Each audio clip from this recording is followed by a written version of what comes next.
Can you start by maybe telling me about what hour you are on now of this marathon? We are on hour 158. Hectic.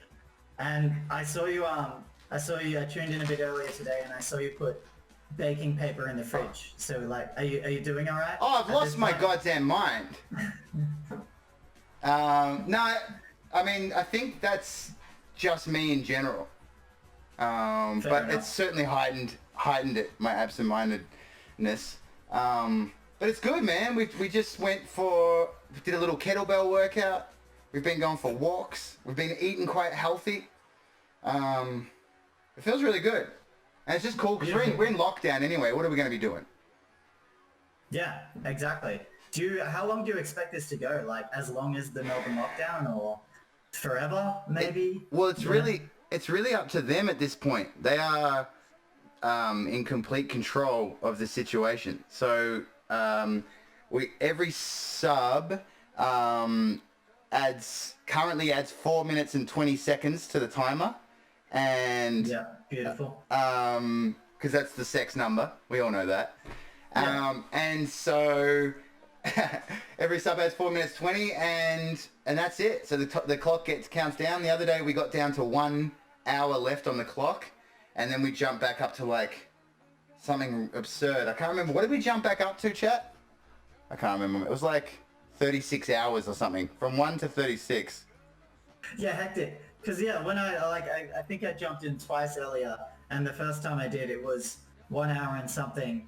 I was like, oh, I had to go and do something else, and I think I'd been gone for about 5 to 10 minutes, and it was back up to 5 hours. Yeah. But it was also when we changed to 420, which was cheeky, and I love. Little nod. Yeah. A little Yeah, nod nice. to a bygone lifestyle. Did you watch Ludwig's recent sub-a-thon? Nah, but I heard about it. And he went Yeah. for like a month or something, huh? Something crazy. It was being watched sleeping, like the whole 9 yards. Wow. Crazy stuff. Yeah. Well, I was sleeping on this couch by me for the first 5 days, something like that. And then I asked chat, I was like, do you guys mind if I sleep in my bed like a human boy? And they were like, nah, go for it. So I've been sleeping in my bed the last 2 nights, which has been amazing. And it's been quite a rejuvenation. That's nice of them. Where do you how much are you at the mercy of your chat, I guess? In terms of time? In terms of just like that, having to ask permission Oh. about where you sleep. No, I don't really see it like that. They probably do. But for me, it's just a hang. Like for me, the way that I'm processing it is that we are just all hanging out, especially because it's lockdown. We're all inside. We're all in our lounge room together. We're in the one big room. And so that's kind of the vibe. It's like, if you had house guests over and you were like, hey, do you guys mind? I'm going to go take a nap. Like, you wouldn't just walk out the room and just where's he gone? Oh, he must have gone to bed. You would say, hey, good night, guys. I'm just going to go and, you guys mind? I'm a bit tired. So it's like that. And the same goes for, like, the vibe. Like, if someone comes in and they're a dickhead, we treat it like someone's walked into your house and started stomping all over your couch. It's like, hey, bro, you need to get out of here. But if someone's, but I mean, for the most part, 99.999% of the guys in here are fucking awesome. Really funny, really lovely. And we have fun, man. It's actually a great way to spend lockdown. Yeah, awesome. Are you finding new stuff out about your fans while doing all this? Yeah, I mean, I don't really even see them as fans. Like, they're just friends. It's just a fucking ruckus bunch of hoolies. And really funny, very opinionated, but so am I. They're always up for a fun time. They're always up for a rant. They fuck with me. But that's fine because I bully them mercilessly because bullying builds character. And Yeah, especially online bullying. do you know what? I'm glad you brought it up because I am all for it. I'm on record as saying I am pro bullying. Yeah. And a lot of guys. What's really dope is with the workout stuff. They've just everybody's been smashing the workouts with us, which is really cool. Especially some guys that haven't worked out in a while. Some guys even a couple of years, and then are picking up the kettlebells. It's mad. Love it. Also, people are like jumping on and matching you set for set. Yeah, man. We just did it we just finished. It was absolutely amazing. Horrible. Well, thanks for coming and doing this, you know, even if you post-workout. I had some questions about this whole thing and also about the album. Sure. Of course. I wanted to start on kind of a note that like being a muso is really a super public eye job, one of the biggest public eye jobs in the world. But you do still get to curate a lot of what your output is. You know, an album is such a refined product. Sure. And no one sees the thousands of mistakes that go into an album or those kind of things behind the scenes. Yeah. But on stream, you have nothing to hide behind. People are getting stuff in real time. So has that been like an interesting learning curve for you? Yeah. I mean, yeah. Well, yeah. When I first started, you kind of when I first started, it felt very much like a performance. Like I would be so kind of nervous, like about an hour before I would start streaming, and I would hype myself up and smash a bunch of coffee and fucking come on, pump. And once I even left the microphone on, I started the stream. I had it on a blank screen, and I started the stream, but I left the audio on, and apparently people could hear me jumping around my house, going, "Woo! Come on, come on, let's fucking do this." So that's embarrassing.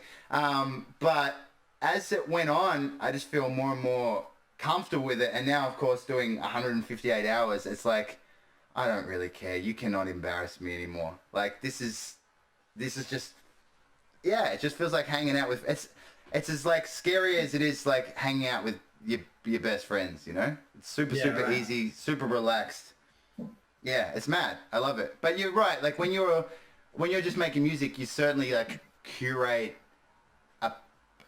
you never truly yourself. You show people what you want. I mean, that's social media in general, right? You're just showing people what you want them to see and giving them the idea of who you are. But it would be very difficult for a lot of artists, I would imagine, to do this just because you can't keep up the act. Like, it'd be very fucking hard to keep a facade for this long. Cracks would show. And the real would come out, you know? So it's lucky that they all know I'm a fucking asshole already. So it's go time, baby. Nothing to hide. Nothing to hide. Because you know, Happy Mag is a music magazine, but about a year ago, we launched a gaming channel as well called Clocked. And so that's like, I've spoken to a few musos who like, especially during lockdown, started streaming video games or streaming their production sessions or just hanging out like you do yourself. And I think the closest comparison I heard to any kind of performance was like, it's kind of like being a busker, more so than it is like being on stage in like a classic sense. Yeah, a little bit. I'm definitely like against... I definitely feel a little funny, like if someone just jumps into streams, it's like, "Oh, play the Waitress song." Like that fucking pisses me off for some reason, because that's not what we're really doing. It's kind of more of a hang, but also at the same time, like I also know that the music is why we're all here in the first place. So there's definitely like a balancing act to it, you know. But I think like I rap when I feel like it, and I feel like rapping a lot because I'm obsessed with rapping, so it works out right. But if I don't feel like it, I am not very good with peer group pressure. And in fact, peer group pressure makes me dig my heels in even more. And you know what I mean? Like I gotta be in the mood. But when I first moved to Melbourne, I used to busk for beer money, and I would have a sign that said "Need money for beer," and I would freestyle, and my mate would play acoustic guitar on Brunswick Street. And I guess this is a little similar. Yeah, why not? There's I listened to the album as well earlier today, and like probably I think maybe my favorite moment is in I'm Not Sad, where you do that little skit like "Tell Me I Don't Care." Actually, I do. I'm very sensitive to criticism. This is true. It seems like doing a Twitch stream is like totally anti that idea. So is this like, is it a expanding your comfort zone kinds of activity for you? Sorry, what do you mean? It seems like if you're sensitive to what people are saying online and what people's feedback are on your music or whatever, like doing a marathon Twitch stream seems like something that would be terrifying. Oh yeah, it's good. It's definitely good exposure therapy. So like, Cool. yeah, if I don't think this is good if you've got a real thin skin because I mean, it gets pretty fucking rough. Actually, that's not true. I was gonna say it gets rough. It was rough at the start because a lot of people would come in and just be like, "Oh, here's a person's face. I'm just gonna fucking smash this guy mercilessly." Yeah. But I'm more sure and it's more, happening to me right now. Like, but you know. no, chat's pretty clean. They said you've got a bunch of fake books behind you. That's about all they've said. Thanks, chat. They're vinyls. They're vinyls, Yeah, yeah. chat. All right. Yeah. But And they're real. okay? And we don't want to hear any more about it. Vinyls are the fakest of books. That doesn't even make sense, Zach. But I think not only have I developed a thick skin just from playing gigs over the last 12 years, but also from this shit, you're just immersed in it at all times, you know? I think it's actually chat that has developed the thick skin over time, you know? But you also, it's like, you know, when you hang out with your friends, like me and my friends rip on each other mercilessly. That's part of how we show that we love each other. And that's what it feels happens with chat. Like we just rip on each other and that means that we love each other. It's the people that, if we're really courteous to each other, that means that we probably don't know each other yet. Do you know what I mean? Yeah, no, totally. Yeah. You treat your mates worse than anybody. Of course. That's it. Yeah. Yeah. Back on the album, there's heaps of gaming speckled in it, especially in a couple of tracks that are like really sample heavy. Does sound design in games and soundtracking, is that something that interests you? For sure. I mean, I've just been so into games since I was a kid. That was a big part of my childhood. I used to go to my dad's house every fortnight after my mum and dad split, and it was like punishment going to my old man's house because you weren't around your friends. You weren't like, it just kind of fucking sucked. You had to go to like his shitty little bachelor apartment post divorce. It was a nightmare. And but what we did have was he had a computer and he had a 486 DX2. I don't know if you know what that is, but it's no good by today's standards. But so we would go there and we would play like Doom and Quake and Duke Nukem 3D and all these games on Among Us. Dude, no, this was 20 years ago, 30 years ago, 35 years ago. We'd play all these fucking banger games on the computer for the weekend, and so that was me and my brother's way of bonding, but also me and my dad's way of bonding, and it kind of whittled away the time. And so gaming's super, super important to me. I mean, some of my oldest photos of me and my brother is me holding one of those old black and white Game Boys, and my brother just looking over my shoulder, and because he wasn't allowed to play. All right. What was your Game Boy game? That you spent the hours into? Super Mario Land. I think it was called Super Mario Land. Tetris, of course. And then we also had some weird console, like it was a handheld Sega. Fuck, what was that called? Chat, what was the handheld Sega called? There were so many of those weird like ones that they just plugged in straight into the TV, and they'd have like 150 like different games on them, and you just smash through. Yeah. And there were things like that for the Game Boy as well. Like I remember like it'd have Tetris and it would have a bunch of other just like. Well, there were also those classics. because it was so shit and it wasn't even backlit. There were all these peripherals. There was like a magnifying, there was a light, but there was also a magnifying glass that clipped to the front of it to make the screen bigger.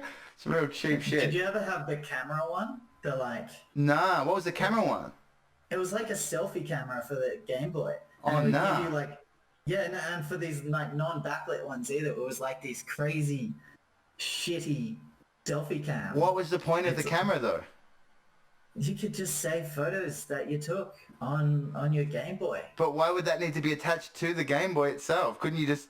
I don't know, because you loved your Game Boy and you didn't want to separate with it. Here's a photo of my face while I play Game Boy. Doesn't sound...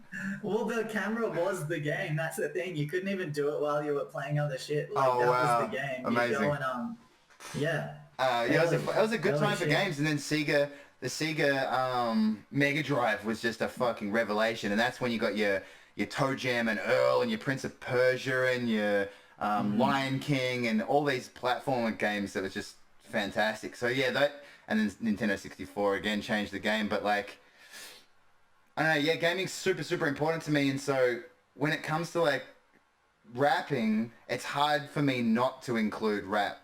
In video games in my rap because it's such a part of my life. It's like weed. Like I'm always rapping about weed in video games because my memories are 98% weed in video games. So it's everything is goes through that filter. You know what I mean? Yeah. Name a more iconic duo. Yeah, there we go. Yeah. Do you have games that you like really enjoy playing, like purely from like an audio or like a soundtrack perspective, like ones that really click because of that side of the game? Fallout Nice. 3 and Fallout New Vegas and Fallout 4. The soundtrack is so delightful and such an interesting. It just kind of really takes you to another place. We were talking about it last night. I mean, yeah, Fallout is just a phenomenal soundtrack, and Halo probably to me is the most iconic. Like, Yeah. the Gregorian monk chanting on the startup is fucking all time, dude. And then the heavy rock guitar riff that comes in, unbelievable. In fact, we use Halo for our walkout music when we play live shows. Oh, fuck yeah. Yeah. Do you know who wrote that, like the really rock and roll one that was in Halo 2? I don't know, Trent Reznor? No, it was Nile Rodgers and Steve Vai. I don't know who they are. Who are they? Nile Rodgers is like a super prominent disco guitarist. Like he was in Chic, and Wow. and Steve Vai is like a just a dad rock icon. Really? Yeah, so Microsoft just bought like two of the biggest names in guitar, and that was the result. Amazing. Oh, the new Doom actually has a... Oh, someone just wrote it as I said it. The new Doom soundtrack is fucking unbelievable as well. Yeah, so I've interviewed Mick Gordon, the composer, and he lives in Brisbane. He's an Aussie, and he is just a musical. He's like a mad scientist. Like he has like gears attached to his guitar pedals, so he can like change parameters on the fly, Wow. like when it's on the other side of the room. He's one of a kind, and it sounds so It's good. a spectacular soundtrack. It's just it's perfect. Like it perfectly matches the gameplay. Really good. For sure. Now just on back to your album, to get my facts straight, you put all these tracks together last year. People were sending in the beats. You were releasing them every Sunday, but you've now since then gone to a studio to like properly record this stuff, and that's the album that's coming out. Some of them, Right. Some of them we re-recorded. Some of them we just left. But we remixed and remastered all the beats, and we added an additional song as well. But yeah, it's because it was never meant to be an album. It was just meant to be a fun way to spend a lockdown. Yeah. And somewhere along the way, we accidentally made an album. We're like, fuck. I was working on another album, but why don't we just put this out? Everyone was saying, hey, can you put this on Spotify? It's like, well, if we're going to put it on Spotify, we might as well do it properly. So, whoops, we made an album. Accidentally made an album. Yeah. Good problem to have. Good problem to have. It's fucking sick, like that Castlevania, it was the 11th song, and that got added to Triple J, and it's like, oh, this is like a fucking bonus. You know? Yeah. It's really cool, and it gave us a chance gave me and my brother a chance to work on our first animated film clip together, which was really fun and super stressful experience because we didn't realize that, hey, you need more than a month to make an animated film clip with two guys. Well, I mean, he made it into, I directed it, but he did all the work himself in a month while he also worked full time doing care work. So it's like, it's just ridiculous. But yeah, so when's the next one? I don't know. The next animated film clip? Yeah, yeah. Oh no, that one. I think that one broke him. Never again. I think he was like, unless we have an actual animation team, we are never doing this again. That's fair enough. Yeah. Well, I was going to ask if any like of those first takes actually made it into the LP, because you know that whole, you know, a magic of the first take. Sure. Thing, but it sounds like there's a couple. There are half of them are the original takes, awesome. and whether that's because I really liked the takes in the first place, or it was pretty much just came down to audio quality, because it was during the pandemic, and I had decided when that pandemic hit, I was in between houses. I was trying to decide where I wanted to move, and I had all my stuff in storage, and I was staying at my mum's house, and then the pandemic hit, and I was like, fuck, I don't want to be down with my mum because my mum and her partner are old people. And so I was like, I don't want to infect them if I'm going out and doing my jogs and stuff. I don't want to give them the Rona. So I moved to my girls because her housemates are away, and then her housemates came back, so I had to move to this house, and I was just like moving all around Victoria whilst also trying to do this. So they were all recorded in random houses, random lounge rooms in Frankston or Brunswick. Gotcha. And so the audio quality was all fucking over the place. So we just kind of picked the ones that worked, and I re-recorded the others. But God, what a stressful way to make music as well.